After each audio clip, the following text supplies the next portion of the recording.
Okay, the next series of movements we're going to talk about are going to be the unilateral knee dominant movements. So unilateral means one-sided as opposed to two-sided.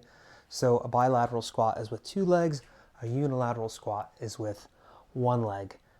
It's knee dominant because it's going to be this sort of squatting pattern which you're going to feel more possibly in your knees, but especially in your quadricep muscles, which are along the front of your thigh.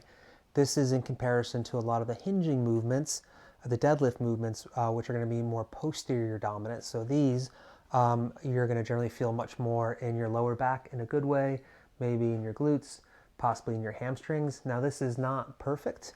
And what I mean is when you're doing your knee dominant movements, you're still going to feel the movements in your hips and your hamstrings. That's inevitable, and vice versa. So these aren't going to be perfect isolation, but one is going to be more knee dominant or anterior leg dominant, and one is going to be more posterior or possibly hip dominant. So take that into consideration. There are many benefits to progressing single leg movements, and they're just going to have all kinds of beneficial carryover for real life. A lot of the unilateral single leg stuff can be really challenging, so just make sure that you start off with really, really easy progressions to begin with. And don't worry too much about trying to maintain that really deep range of motion. So start off quite conservative as you go on these and just listen to your body. The other thing is some of this knee dominant stuff can feel stressful on your knees. That's another reason to start off really conservative and don't add too much depth or weight to begin with. Just see how it feels for your body and find variations that feel good for you. So why do we do unilateral movements? Well, most people have a noticeable left-right imbalance, and over time this could become worse. It could restrict your capabilities. You don't want to feel like you're stuck in these motor patterns that are always just one-sided, whether it's the way you jump or skip or get over things, the way you pick things up. You just want to have more options, more movement options for as long as possible. So if you do find yourself favoring certain legs or certain sides or certain movement patterns, these unilateral movements can help. Now, along the same lines of that, a lot of times people are going to have mobility asymmetries in their body. So I have this, like for example, this hip has much less internal rotation than the other hip.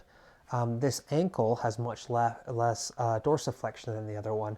So when I try to do a bilateral squatting pattern, sometimes you'll see me sort of twist around a little bit. And that's because I don't have bilateral symmetry, and most people are going to be like this. So if you try to force symmetry on systems that don't have symmetry, that can add extra stress. It can work towards back pain and things like that. So sometimes moving your two sides of your body separately is going to be better just for overall health. It's just going to feel nicer. If you do movement sometimes and afterwards you feel a bit painful, but not in a good workout way, and it's like, oh, that doesn't feel like a good match, sometimes the unilateral version can feel much better. Most movements in real life are not bilateral. So think about running, most jumping variations, playing lots of games, they're going to be unilateral. Very few positions are you going to stop and get everything completely even and then do the same movement with both sides. Naturally, when you're in the real world, you're going to have unilateral movements or sort of staggered movements. So it's really good to build strength on both sides. Single leg training can help reduce strain on the lower back for the reasons I talked about earlier. If you don't have symmetric joints, especially in your hips, then trying to do bilateral stuff all the time can be extra stressful.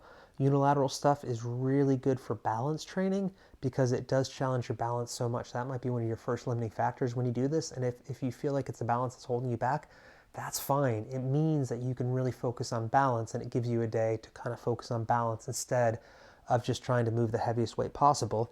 Which brings me up to my final point. One of the other advantages of unilateral training is you don't need to invest in heavy specialist weights. You can use half the weight for the same stimulus, which means that you don't have to feel like you need to go out and buy a barbell so you can make 100 kilos worth of weight or whatever, 70 kilos worth of weight. If you do unilateral stuff, it means you can spend a lot more time getting benefits from 8 kilos, 9 kilos, 12 kilos before you feel like you have to get these big, heavy implements so that you can get this bilateral stimulation. So those are some of the things I want you to consider. The other thing I want you to think about is with these progressions I'm about to talk about, these movement options are not necessarily progressions or regressions. They're not necessarily done in a linear way. On the unilateral stuff, it's going to be a process of you finding different movements that feel like a good match for you. And it might be that you want to go straight to the lunges or the double kneeling get-ups because they actually feel quite good for you. On the other hand, you might want to spend a lot of time on the unilateral sit-to-stands because you feel like they're beneficial. You might want to spend a lot of time on the step-ups because you feel like a low step-up is less stressful on your knee. Go ahead and find a unilateral version that works for you. You can progress from one to the other over time, but just focus on building up range of motion and control and ensuring that movements feel like they are a good match for your joints. The different options, possibly progressions, but the different options that we are going to provide for you in this series of videos is going to be the one-legged sit to stand, really emphasizing a slow increase in range of motion on that one. The step up, for most people, we'll do the forward step up. We can also talk about the side step up. And again, the first emphasis is going to be range of motion as feels good for your knee. And then once we have good range of motion, then we can go ahead and start adding weight. Then we're going to have some variation of dowel-assisted split squat, which we can then progress by removing the dowel or elevating the rear foot or adding weight. There's lots of ways we can progress that. And then finally, we can do the dual kneeling get-ups, which we can progress with weight. As this one already, the assumption is that you've got full range of motion, you're coming down to the ground. So this is if you have all the necessary requirements to get down to the ground. This is going to help you get back up again. And this is a real nice long-term strength movement because it has such good carryover for quality of life and agency and autonomy and all those other things that are so important for us besides just increasing bone mineral density.